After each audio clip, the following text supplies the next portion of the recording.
I was driving to town in silence, trying to figure out, am I losing it?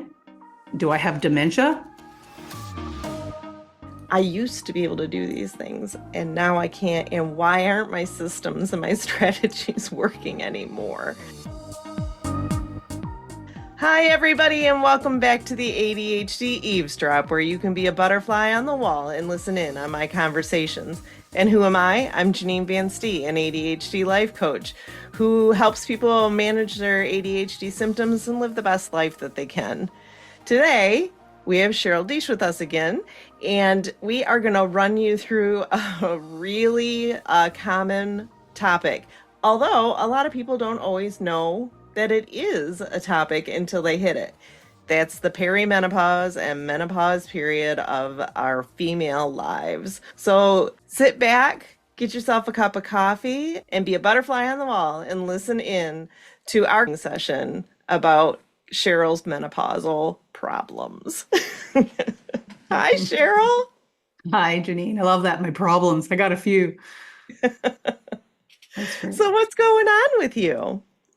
Well, I'm in recovery and I'm a life coach and I have ADHD. I'm proud to have ADHD and I've, navigated the journey and I help people navigate their journeys.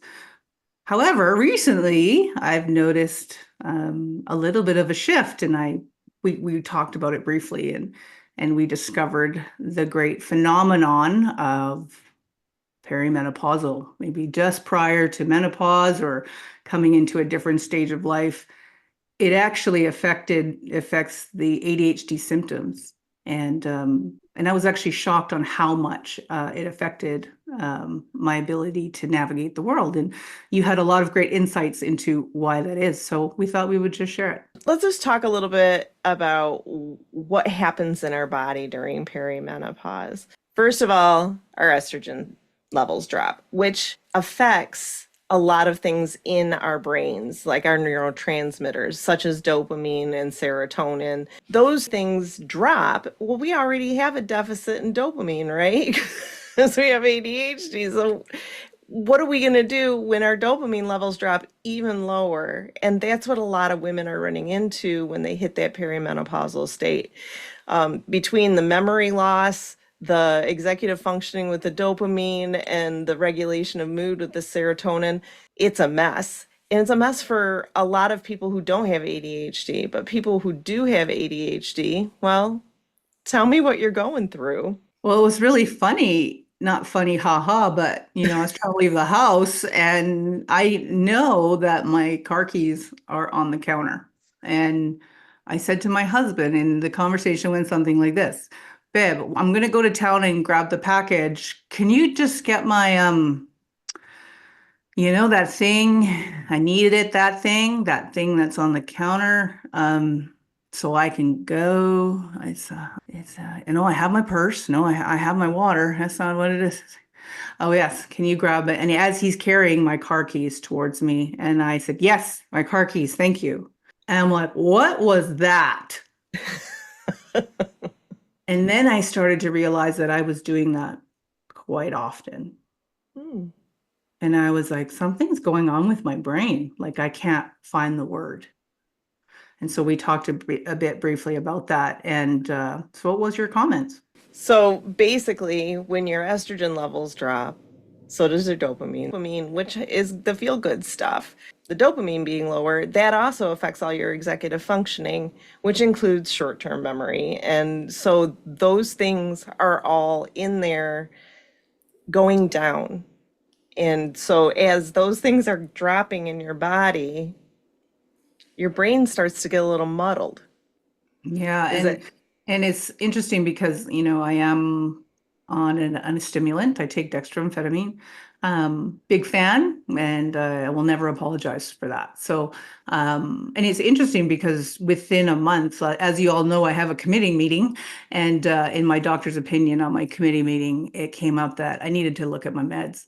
And so I actually increased a bit of my dosage on my meds recently, and I've noticed that that kind of was adjusted a little bit. That changed a little bit. And of course, anytime you change your meds, it can create some irritability.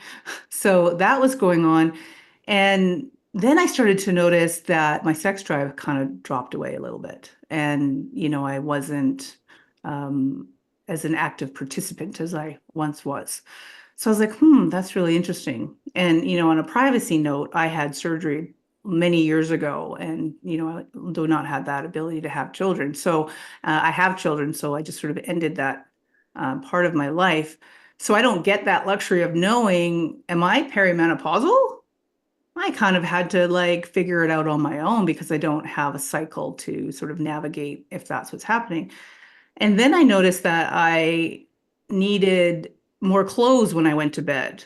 And then in the middle of the night, I had to take all the clothes off because I was sweating. And when I started talking to Janine about it, she kind of kindly mentioned maybe this is going on. Well, because like a lot of that happened to me too, about the time I was 48 when I started going through perimenopause, and I thought I was just losing my mind because it happened to coincide with 2020 and COVID and everything else.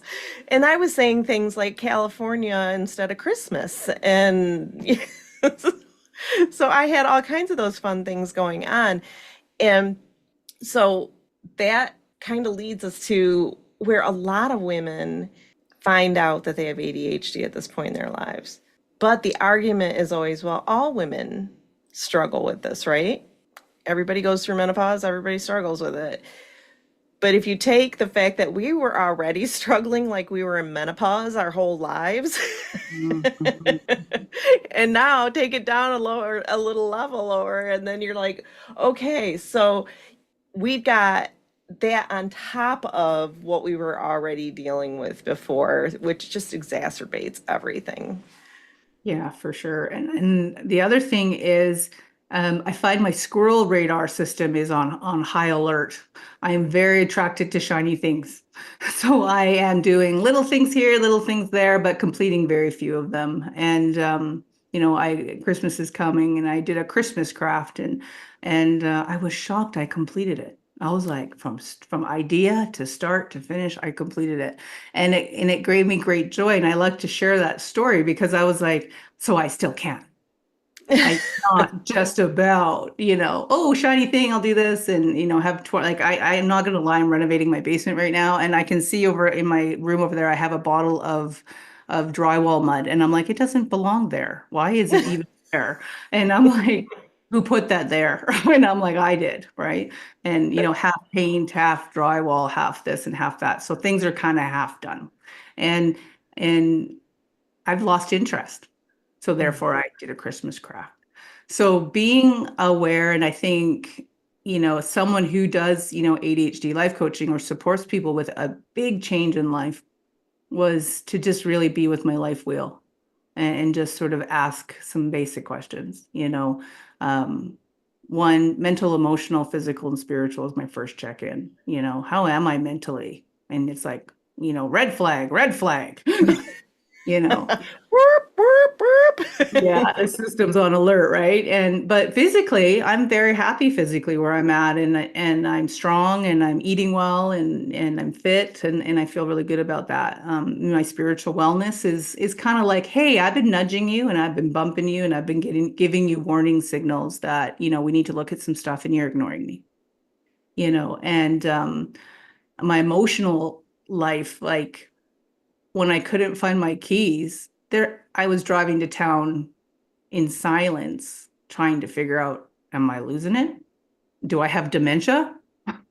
Like that thought crossed my mind because ADHDers, we love to catastrophize things. So of course I went down the whole thing, and my husband's gonna have to take care of me, and I won't remember him, and the whole thing kind of played out. But then I went, wait a second, I'm almost 50.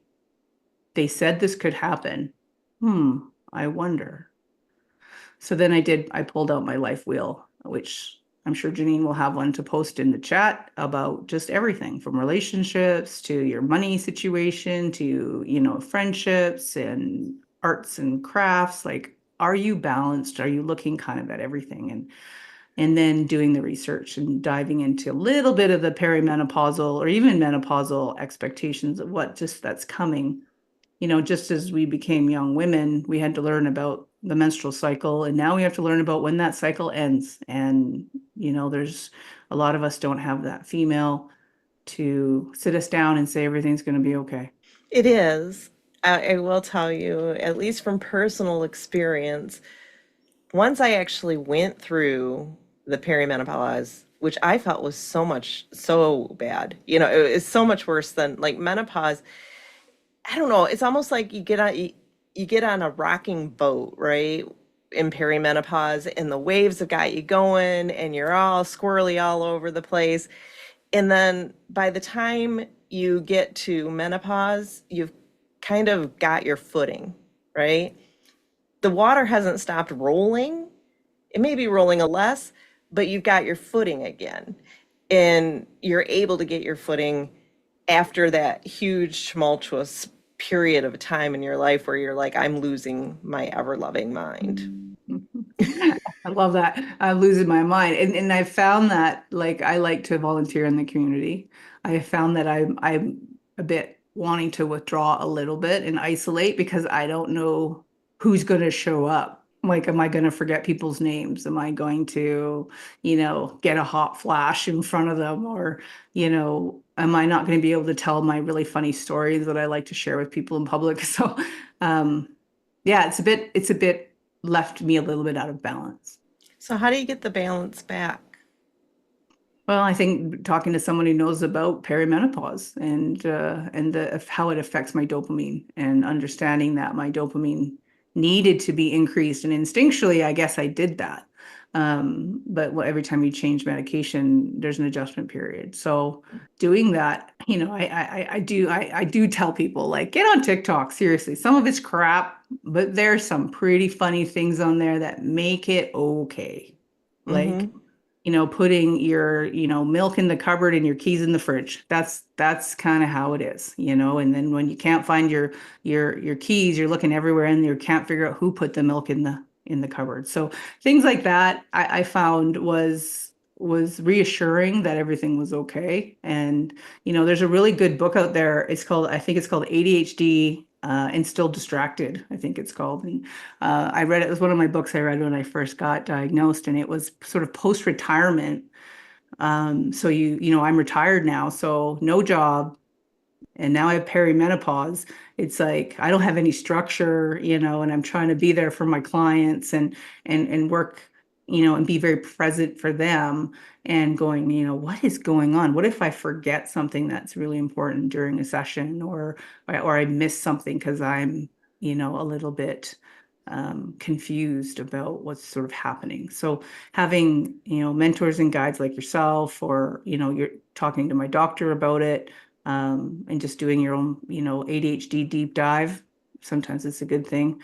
But really checking my life wheel was really, really relevant for me to say, oh, I've lost focus on a lot of things that are really important to me. So, you said something in there that caught my attention, and that was I don't have any structure. Hmm. When it comes to ADHD, we all know that we would prefer to not be told what we have to do, when we have to do it, and at what time, and all those things, even if we put it in our own calendar and we're telling ourselves. A lot of us resist that structure, but we need it really badly. So, you put perimenopause and ADHD on top of the lack of structure. Honestly, I would say that that would be one of the first places that I would target and maybe making some changes to help address some of the difficulty that you're having. What are your Yeah, thoughts on that? my morning routine is one of them. Like, historically, I got up every morning at 6:30 on the dot, no alarm, nothing. And recently, I can't get out of bed before 9 o'clock. I don't, it's just like, what is happening? Go to bed at the same time, but I can't seem to wake up at my older time. So my husband and we share coffee every morning we spend an hour together and we meditate or we pray or we talk or we discuss, life events. Whatever we choose to do in that hour is up to us. But he's chosen to let me sleep and just waits until my little eyes open, and then he makes me a fresh cup of coffee and blows the aroma into my nose so that my eyes open up in a really good. That's lovely. I like I that. am not a morning person. So he, You dummy. know that with menopause also comes fatigue Mhm. and difficulty motivating ourselves. So you actually do need a little bit more sleep because you're so fatigued from all the changes in your body. So it's not surprising that you're sleeping late. Give yourself some grace on that. Hmm.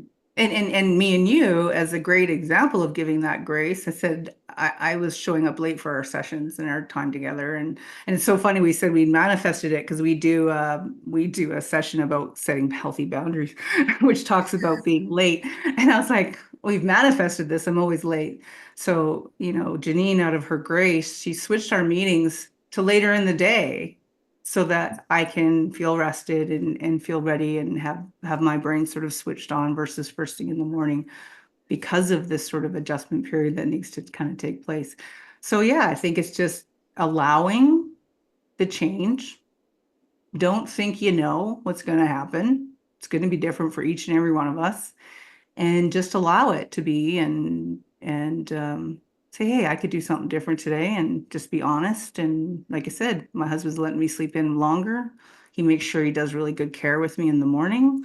And we're both semi-retired, so he can go to work whenever he wants. So he says, well, if I go to work at 8, I go to work at 8. If I go to work at 9, I go to work at 9. He's like, because we do value that 1 hour together. And for us, that's gold. So So that's a piece of structure that you've put in place. And our meetings are some structure there too. Do you notice, I'm curious if you notice like one area that seems to be affecting you more than the other. Like for me, it was a lot of it was exhaustion. I was just tired all the time. I was tired, and then also I felt like I was in a fog. yeah, I was gonna say it's brain fog for sure. Like I'm writing a book, as you know. I'm in recovery, and I'm working really diligently on how to get through that first year of sobriety in a great way. Beyond other modalities. And yeah, I'm very passionate about it. Like I've done the work. I've ran the gauntlet. I've done the suffering. But I'm like writing it down, like, oh, I'm gonna go here and I'm gonna go there and I'm gonna do this and I'm gonna do that. And I can't kind of like stay, okay, we're gonna talk about the first 24 hours of sobriety and what you're gonna go through. And now I'm, talking about emotional regulation. Well, that doesn't come till late, like a little bit later. But I'm like, oh, I have a thought. And then I read it and it's like it was written by a child. Mm, And I'm like, what was I thinking there? Like, what is that? Where am I going with that? And I found that very curious because when I hyper focus, I'm like a fine-tuned machine. I can like run the world. I'm the secretary, I'm the director, I'm the star, the actor, and I'm the one who's driving the car. Like I do it all. And something that I have a lot of passion for and a lot of care and a lot of even some vulnerability. It seems very challenging. The brain fog is like I'm walking through soup and mm, I'm walking through concrete. It's just slow and I'm like, I can do it. I can do anything, and shocked that I can't just like boom, shut it off. mm. Get back. Let's just come on, let's do this thing. Why can't I do that now? And again, it was just like, oh, maybe. Oh, maybe. And again, I talked to Janine about it because I was like, what is this all about? And then all the pieces kind of came together and slowly trying to embrace the reality of the life of womanhood I am experiencing. You're now a mature woman. Well, and I just know that like hyper focus didn't happen for me really when I can think of about a 2 year period where it was like I couldn't focus on anything, even the things that I really like doing. I mean, I'd be sewing something and I'd jump up and go in the kitchen and do something else. And I love to sew, but no way. And what you've said a couple of times in a roundabout way is I used to be able to do these things and now I can't. And why aren't my systems and my strategies working anymore? And Mhm. that happens to so many women. And it's a very, I don't know what the percentage is, but I know it's a high percent of women when they get diagnosed with ADHD is during that perimenopause, menopause stage, because all the strategies and things that they've put in place up until now have just stopped working. So then Um, you have to figure out how do we get the new strategies. And that takes me back to when the last episode we did I together, think where you so. We coached me talked a little about, bit. I coached you about when your boss is giving you the gears because you're not getting a project done because it doesn't interest you. Yeah, for sure. Yeah. So Finding going that back and strategy. working that process, that we talked about. And so you've recognized that there are some obstacles, right? Well, I And think one of the big things is understanding that word estrogen. Like right up till it's a now, beast. I know, right? Like right up to like a few weeks ago, I don't think that word ever exited my lips. Why would it, right? Because it's just not something I'm dealing with. It's not something I'm involved in or exposed to. And you hear about those people, and then all of a sudden it's now a part of your life. And it's a good word. It can be a nasty word. It can do nasty things to you. But embracing it is, I think, it's what made you great. And with a little less of it, it's going to make you even greater as a mature adult. We don't need to run on 100%, fifth gear until we die. There's a time where Absolutely. we can slow down a little bit and enjoy and reflect on what we've achieved. Maybe take a menopause. Take a pause. Yeah, take a menopause. Pause. Reflect, exactly. And embracing that, that really you get to be the truth of who you are now without anyone expecting you to run in fifth gear, you Mhm. know? And just because we like to run in fifth gear doesn't mean we should. Right. Well, I'm going back to that whole boat thing, the part of the waves that even out are you don't have the high estrogen and then the low estrogen and the high every month, right? You don't Mhm. have that huge cyclical thing going on anymore. And that calms the waters a little bit. So what is So, one or two really high level wins of going through this process? going through menopause, uh, Mhm. for those of us who still have our uteri, um, not having our periods anymore is a huge bonus. Um, But there's also something to be said about the fact that in a lot of cultures, not so much in our culture, but in a lot of cultures, elders are they're held to a high level, right? There's a lot of respect for elders. They have wisdom. I feel like I'm moving into the elder stage now. And there's a certain amount of empowerment in that, in knowing there's enough of my life behind me. And I am in this stage of my life that says, you know, I'm beyond child rearing and childbearing. And now I get to focus on me as a person and not as a receptacle for a baby. Yeah, for sure. And roles of life, right? Like I noticed even in the past 5 years, people, especially young people, ask me, so what do you think about this? I'm like, why do people always ask me that? And you don't think about the fact that, like, to me, I'm still 21 and thriving. I'm not, 50. I don't see it, right? So, but other people see you and they're like, this person has experience, they're going to know the right answer. And to being able to embrace that, enough life experience to kind of keep yourself out of trouble, but also enough experience to help the next generation and, giving that feedback and that opportunity to mentor or guide another um, is really the gift of all the struggles and the suffering that we endured up to now. You and I are both late diagnosed with ADHD. Mhm. Those young people, I will have no problem saying, like, hey, I noticed this. Maybe you should look into it. Huh? What do you think? Right? It's easier for me to say because I have that experience. And so I think that's kind of some of the gifts is we get to be that guide and that mentor And, that's what podcasts are great for, is people want to hear from people that have gone through it and they've done it, and that there's hope on the other side. Hmm.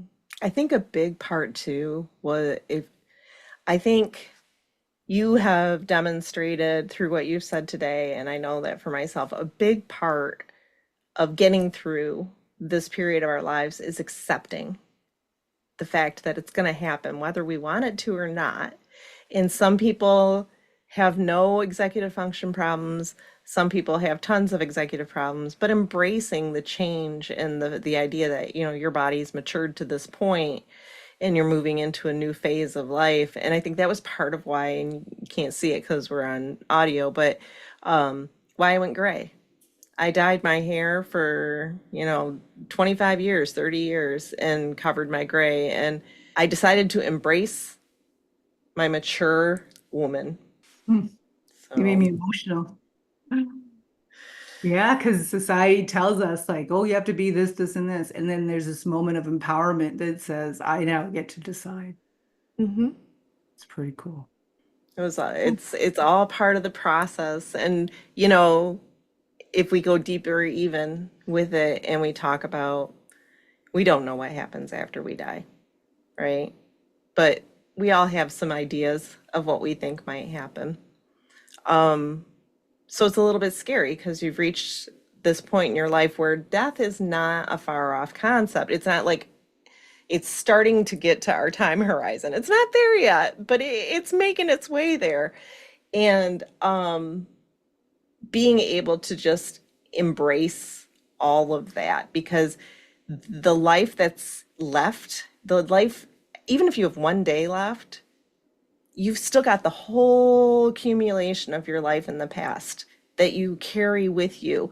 And so you are carrying all your life experiences to your very last minute. I want to have a very heavy backpack when I go.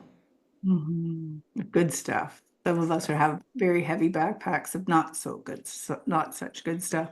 And I think that's a really good point to say, if I get to decide how I'm going to live my life, I'm going to live it in a way that's going to be healing and helpful. And Mhm. you'll hear a lot of times you'll hear me say this, um, and every human being has this right. But I think that you get to a point in your life where you get to start demanding on how things are going to kind of be for you. And mine is, I'm allowed to be safe. Mhm. The world out there, is not allowed to make me feel unsafe, Mhm. because I have the power to make choice and decision, and I can set healthy boundaries for me. So I don't have to and put myself in situations where people hurt me or harm me because society expects me to, or the job expects me to, or my family expects me to, etc. It's I get to choose to live my life on my terms, and I'm empowered to be true and authentic. And for those that still carry those heavy backpacks, Mhm. keep reminding yourself that you are allowed to be safe. They out there are not allowed to take that from you. Something I learned from you um, was that I don't have to carry everything in that backpack with me. I get to pick and, like you just said, choose, right? What I what I keep and what I don't keep. And that is something that I've really learned from you, is just the idea of letting go of old stories, old things that don't serve us anymore, and just carry the stuff forward that we want to keep. So I And I thank you think for that. today I'm going to take out the paradigm or the belief that I have to run in fifth gear. It's a good thing. I'm taking that out today. Yep. What gear might you live in? A good old third, sometimes fourth. I might try, I might go to fifth on a sunny day. There you go. There you Mhm. go. Oh, the other And one I wanted to bring up too was joint pain. What is up with that?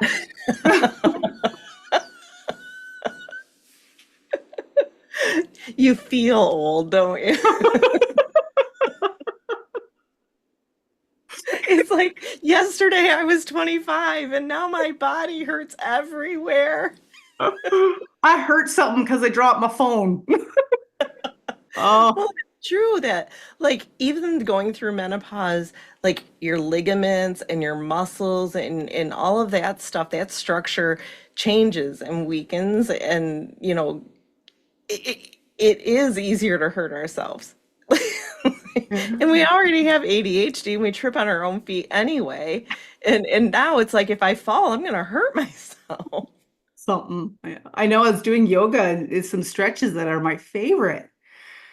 I was like, I can't do it. What's going on here? I can't sustain it. And yeah, it's just again observing, allowing, accepting that the body is adjusting and it's going to take a little bit to kind of get back to where I'd like to be. And it might not always be, like I said, in gear five, but that's okay. Well, we're supposed to slow down in our old age. Just a little We're, bit, we're designed that way. just a little bit. Well, yeah, thank you so much. And I will continue to explore it. And I'm sure I'm going to ask you a ton of questions. And I promise I won't call you at 3 in the morning with a hot flash thing. I think I might drown. But I can just hear it okay. now. Janine, I'm drowning. I'm having a hot flash. Tell me what's going on. She'd be Help like, me, I help can't me. cool off. Well, Cheryl, it's been a great conversation and probably maybe one of my favorites with us. I'm so laughing. Um, yes. And I think that's one of the things. It's like we're always sometimes we're so focused on being perfect, being out there and saying, hey, you have ADHD, here's the cure. And it's like, guess what? I have ADHD, I'm a life coach, and I'm kind of stumbling. And guess what? It's okay. Seeing the real side sometimes can be what people actually need to hear. Absolutely. Absolutely. Thank you so much for coming on again. And of course, we will have you again soon because I always love having you on. And hopefully, you are using this stuff with your clients as well and sending them this information because we get some good stuff going. We sure do. Thank you, Cheryl, for being here. I really appreciate it.